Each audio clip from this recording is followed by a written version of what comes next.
మీరు చూస్తే కొలస్సీ పత్రికలోనే 3వ అధ్యాయం మనం చూద్దాం. కొలస్సీలకు రాసిన పత్రిక 3వ అధ్యాయం 1వ వచనం 2వ వచనం మనం చూస్తున్నాండి. 3వ అధ్యాయం 2వ వచనం మనం చూస్తే చూడండి ఎంత చక్కగా ఉందో. ఏమనుందండి? పైనున్న వాటి మీదనే కానీ, ఎంత చక్కగా ఉందండి. పైనున్న వాటి మీదనే కానీ, తర్వాత భూ సంబంధమైన వాటి మీద మనస్సు పెట్టుకొనకుడి. ఏలయనగా మీరు మృతి పొందితిరి, మీ జీవము క్రీస్తుతో కూడా దేవుని యందు దాచబడి ఉన్నది.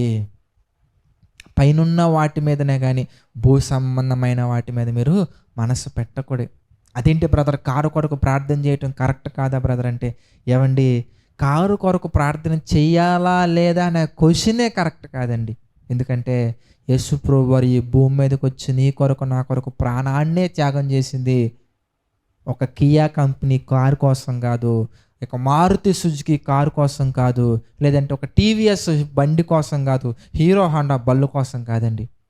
దానికి పరలోకం నుంచి భూమి మీదకి వచ్చి ప్రాణాన్ని త్యాగం చేయాల్సిన అవసరం ఏముందండి? దానికోసమైనా శరీరంలో మన కొరకు రక్తాన్ని చిందించాల్సిన అవసరం ఏముందండి? యేసు ప్రభువు వారు ఈ భూమి మీదకి వచ్చిన పర్పస్ అనేది మర్చిపోయాం. తిమోతికి రాసిన మొదటి పత్రిక 1వ అధ్యాయం 15వ వచనం, పాపులను రక్షించుటకు ఆయన ఈ లోకంలోనికి వచ్చెను. అంతేగాని కారుల కోసమో బంగ్లాస్ కోసం ఉద్యోగాల కోసమో కాదండి. నీకు ఒక ఉద్యోగాన్ని ఇవ్వాలంటే ఆయన పరలోకాన్ని విడిచిపెట్టి రావాలా? అంత చీప్గా కనబడుతున్నారా దేవుడు మీకు? కాదండి. పరలోకంలో మనందరి నిమిత్తం ఒక నిరీక్షణ ఉందండి. ఆ నిరీక్షణ నిత్య జీవమును గురించిన నిరీక్షణ అండి. అది మనం సంపాదించుకోవాలంటే పాపము లేనివారుగా మనం ఉండాలి. ఆ పాపము పోవాలంటే ఇదిగో యేసుక్రీస్తు వారి రక్తము చిందించబడాలి. అందుకే ఆ నిరీక్షణ పరసంబంధమైనది. దాన్ని తీసుకొచ్చి ఈ లోక సంబంధమైన వాటికి కలపకండి. దాన్ని తీసుకొచ్చి ఈ లోక సంబంధమైన శరీర సంబంధమైన కోరికలకి మిక్స్ చేయకండి. షుడ్ నాట్ డూ, అట్లా చేయకూడదు. మనం we should not do like that. అలా మనం చేయకూడదు ప్రియులారా. అందుకే మీరు పైనున్న వాటి మీదనే కానీ భూ సంబంధమైన వాటి మీద మనసు పెట్టకుడి.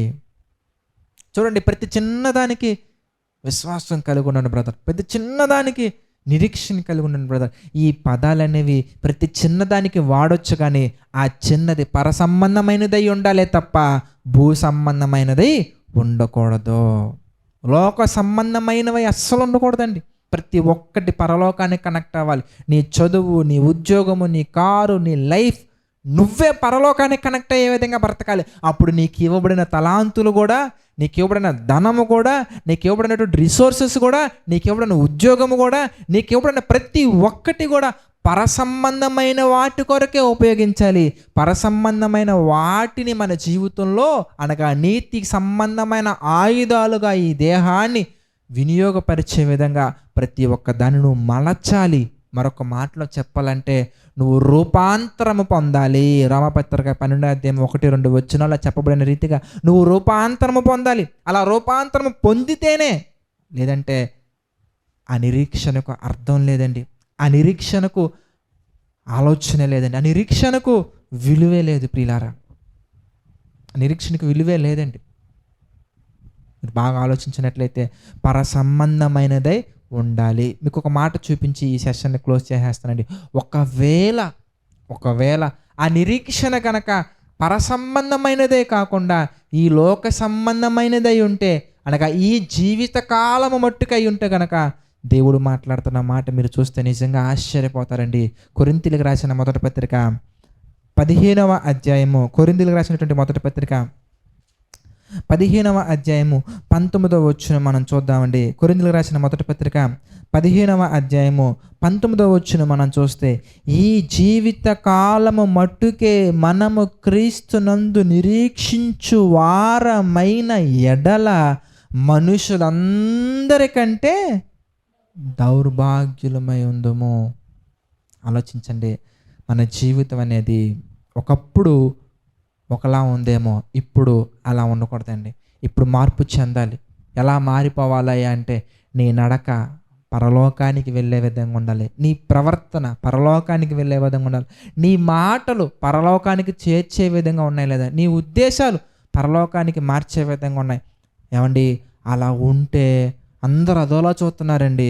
నేను సిగ్గుతో తలదించుకోవాల్సి వస్తుందండి. ఏమండి, అలా ఉంటే అందరూ ఏదోలా చూస్తున్నారండి. అందరూ నన్ను గొర్రెబిడ్డ అంటున్నారండి. ఏమండి, అందరూ నన్ను ఒక రకంగా చూస్తున్నారండి. మా ఇంట్లో వాళ్ళే మాట్లాడడం మానేశారండి. నా బెస్ట్ ఫ్రెండ్ మాట్లాడడం మానేశారండి. నాకు చాలా ఇదిగా ఉందండి, చాలా హెజిటేట్గా ఉందండి అనేవాళ్ళు ఒకవేళ ఉంటే కనుక ఒక విషయం గుర్తుంచుకోండి. రోమీలకు రాసిన పత్రిక మనం చూద్దాం. ఒకవేళ మీరు దేవుని కొరకు బ్రతకటానికి మీరు అలా ఫీల్ అవుతుంటే కనుక, ఒకవేళ మీరు దేవుని కొరకు బ్రతుకుతుంటే ఎవరెవరో అన్న మాటలు మీ హృదయాన్ని బాధపరిచే విధంగా ఉంటే కనుక, ఎవరెవరో అన్నవి మీరు తలదించుకునే విధంగా ఉంటే కనుక, దేవుని యొక్క వాక్యము సెలవిస్తుంది ప్రియులారా. రోమపత్రిక 5వ అధ్యాయం మనం చూద్దాం. రోమపత్రిక 5వ అధ్యాయం మనం చూస్తే 5వ వచనం ఒకసారి మనం చూద్దాం ప్రియులారా. రోమపత్రిక 5వ అధ్యాయము 5వ వచనం కనుక మనం ఈ సందర్భంలో జ్ఞాపకం చేసుకుంటే, ఎందుకనగా ఈ నిరీక్షణ మనలను సిగ్గుపరచదు. దేవుడు ఒక మంచి వాగ్దానము చేస్తున్నారు. ఏంటి తెలుసా? ఈ నిరీక్షణ మనలను సిగ్గుపరచదు. యేసుక్రీస్తు వారు రెండవ రాకడ ఉంది. అప్పుడు ఆయన వేవేల దూతలతోటి ఆయన వచ్చినప్పుడు ప్రియులారా, మీరు కనుక ఈ లోకంలో దేనికి తల వంచకుండా దేవుని యొక్క ఆలోచనకే తల వంచి లోబడి ఆయన బలిష్టమైన చేతి కింద దేన మనస్సు కలిగి గనక ఉంటే, ఆదాము మొదలుకొని ఇప్పటి వరకు తమ తమ వరసల్లో మృతి పొందిన ప్రతి ఒక్కరూ సమస్త జనులు ఆయన ఎదుట పోగు చేయబడుతురు.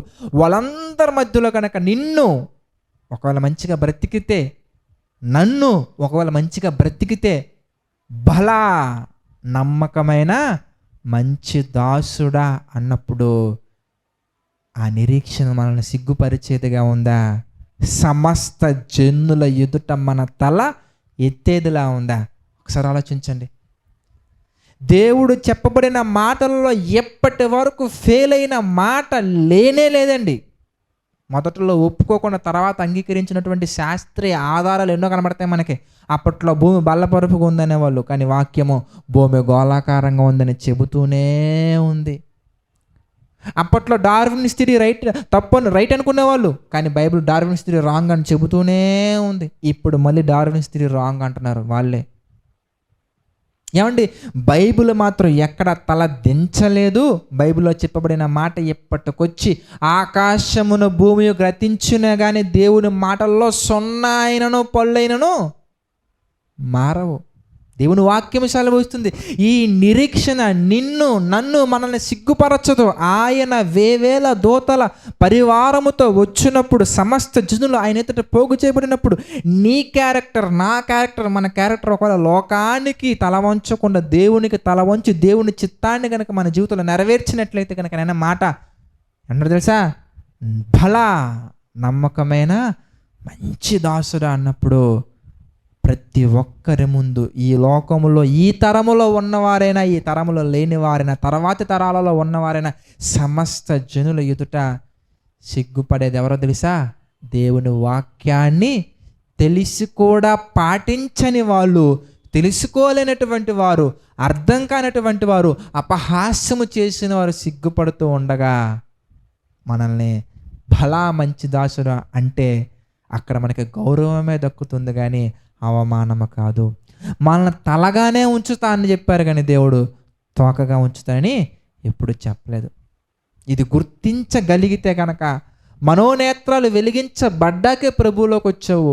అగైన్ మళ్ళీ మనుషుల ఆలోచనల గురించి ఆలోచించొద్దు. మనోనేత్రాలు వెలిగించబడిన వ్యక్తిగా ఉన్నప్పుడు మనోనేత్రాలతోనే మొత్తం చూడండి, సమస్తం చూడండి, అన్నీ అర్థమవుతాయి. అంతేగాని మనుషులను చూడకండి ఎట్టి పరిస్థితుల్లో కూడా. అది వాక్యం చదువుకునే విషయంలో కానీ, వాక్యాన్ని చెప్పే విషయంలో కానీ, వాక్యాన్ని బోధించే విషయంలో కానీ కొంతమంది ఫీల్ అవుతూ ఉంటారండి. నేను వాట్సాప్ స్టేటస్లో వాక్యాన్ని చెప్తే, అయ్యో ఆయన చూసాడే, ఆయన నెంబర్ ప్రైవేట్లో పెడితే బాగుంటుందేమో, ప్రైవసీలో పెడితే బాగుంటుందేమో అని ఆలోచిస్తుంటారండి. కాదండి, చూడండి ఏమైంది, ఇప్పుడు నష్టమే వచ్చింది మనకి. మారితే మారారు, లేదంటే లేదు. వారి హృదయం ఆకర్షించబడితే వస్తారు, లేదంటే లేదు. ఇప్పుడు అతని కోసం దేవుడి పని ఆపేద్దామా, ఆమె కోసం దేవుని పని ఆపేద్దామా, వాళ్ళ కోసం దేవుని యొక్క ఆలోచన ప్రకారంగా బ్రతకటం మానేద్దామా అని అంటున్నారండి. ఈ జనుల ఎదుట నన్ను ఒప్పుకొనుటకు సిగ్గుపడని వాడెవడో వాడిని గురించి నేను కూడా సిగ్గుపడను. నా గురించి ప్రకటించడానికి సిగ్గుపడేవాడెవడో వాడి గురించి నేను కూడా మాట్లాడకుండానే ఉంటాను. అక్రమము చేయువాడా నా యొద్ద నుండి పొండి అనే మాట అనిపించుకుంటే అప్పుడండి మనం తలదించుకోవాలి. దేవుడు గనక నిన్ను నన్ను చూసి అక్రమము చేయువాడైన రాజా గెట్ అవుట్ అని దేవుడు నా గురించి అంటే అప్పుడండి ఆదాము దగ్గర నుంచి అందరి ముందు నా పరువు పోయేది. అప్పుడండి నేను తలదించుకోవాలి. అలా కాకుండా రాజా, బలమైనటువంటి నమ్మకమైన మంచి దాసుడా, పద మనం వెళ్దాం, పరలోకానికి వెళ్దామని నా దేవుడు నా గురించి చెప్తే, నా గురించి ఎవరెవరైతే తప్పుగా మాట్లాడుకున్నారో, నా గురించి ఎవరెవరైతే తప్పుగా చూశారో వాళ్ళందరి ముందు నాకు ఘనతే కలుగుతుంది. కానీ నా పరువు ఎక్కడ పోతుందండి? ఆదాము దగ్గర నుంచి అందరి ముందు నన్ను దేవుడు హెచ్చించినప్పుడు ఆ మధురమైన క్షణాలలో నేను పొంగిపోతానే తప్ప ఎక్కడండి పడిపోతాను?